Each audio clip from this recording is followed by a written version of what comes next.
भारतीय फैंस इस कदर नाराज़ हैं अपनी टीम से कि उनको जिम्बाब्वे के अगेंस्ट अपनी टीम की जीत ही नहीं लग रही।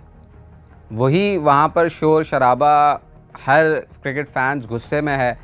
क्यों? क्योंकि आयरलैंड ने जो काम किया ना, इंग्लैंड तो चले एक तरफ 4-0 उन्होंने हराया, लेकिन जो असल डेंट आयरलैंड ने दिया ना 2-0 का, वो कहीं ना कहीं इंडियन फैंस को बहुत ज़्यादा कहते हैं कि एक इम्प्रेशन छोड़ कर गया है उनके जज्बात पर।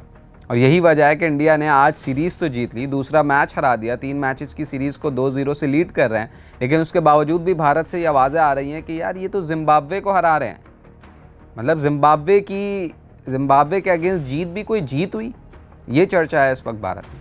लेकिन असल में मैंने पहले भी अपनी वीडियोज़ में बात की कि भारत के लिए अब हर मैच जीतना ज़रूरी है।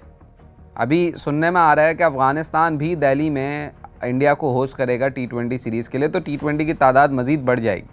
तो भारत को अब चाहे जिम्बाब्वे हो, चाहे अफ़गानिस्तान हो, चाहे न्यूजीलैंड हो, चाहे वेस्ट इंडीज़ हो, भारत को जीतना बहुत ज़्यादा ज़रूरी है। क्योंकि आपको पता है कि 31 दिसंबर 2026 डेडलाइन है, कट ऑफ डेट है ओलंपिक्स 2028 की क्वालिफिकेशन के लिए। वैसे तो टीम्स के पास दूसरा चांस भी है, लेकिन इंडिया फेवरेट्स था क्योंकि इंडिया जीत रहा था। 6-0 जब हुआ आयरलैंड और इंग्लैंड में, उसके बाद इंडिया की टीम पर सवालात होने लगे। ख़ास तौर पे कप्तान जब चेंज हुआ, एक 2 ट्रॉफ़ी जीतने वाला कप्तान आपने सूर्य कुमार यादव को हटाया और उसके बाद श्रेयस अय्यर को जो कप्तान लगाया, तो उस पर्सपेक्टिव में लोगों को ऐसा लगा कि ये बहुत बड़ा ब्लंडर हो गया।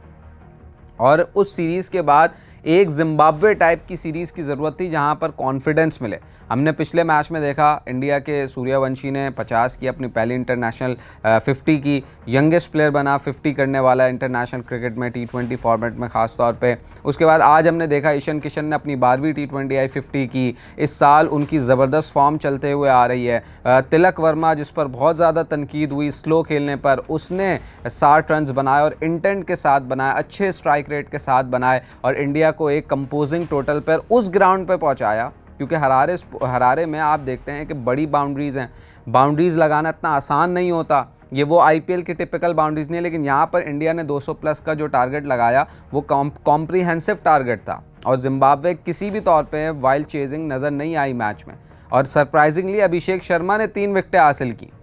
मयंक यादव और उनके जो सलामी बॉलर्स थे उन्होंने अच्छा आगाज़ दिया और उसके बाद अभिषेक शर्मा ने 3 विकेटें बैक टू बैक ली और भारत ने इस मैच को बाआसानी जीत लिया। मतलब कोई परेशानी महसूस नहीं हुई भारत को इस मैच को जीतने की।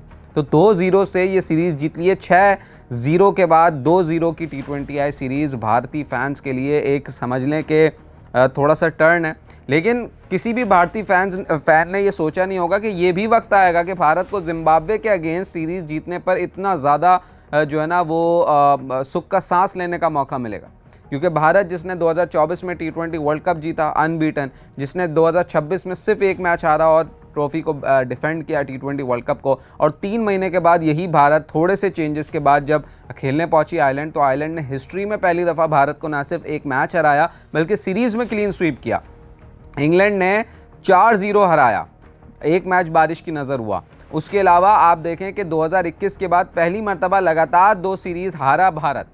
बहुत सारे अनवांटेड रिकॉर्ड्स भारत के खाते में आए, बहुत सारे अनवांटेड रिकॉर्ड्स भारत के नाम पर दर्ज हो गए, जिसका गुस्सा ऐसा लगता है भारतीय फैंस में है। और इसीलिए उनको जिम्बाब्वे के अगेंस्ट जीत एक मतलब उनका कोई वो वाला परसेप्शन नहीं है। वो कह रहे हैं कि यार जिम्बाब्वे के अगेंस्ट तो कोई भी शेर हो जाता है। असल बात तो है आप इंग्लैंड को हराते, आप इंग्लैंड को टफ टाइम देते, आयरलैंड से भी आप हार गए, इंग्लैंड से भी आप हार गए, और जिम्बाब्वे के अगेंस्ट जीत को इतने मायने नहीं रखती उन फैंस के लिए जो भारतीय टीम को T20 वर्ल्ड कप 2024 में सपोर्ट कर रहे थे और जीतते हुए देखा, 2026 में टाइटल डिफेंड करते हुए देखा। अब वो फैंस कहीं ना कहीं नाला नज़र आते हैं भारतीय टीम से।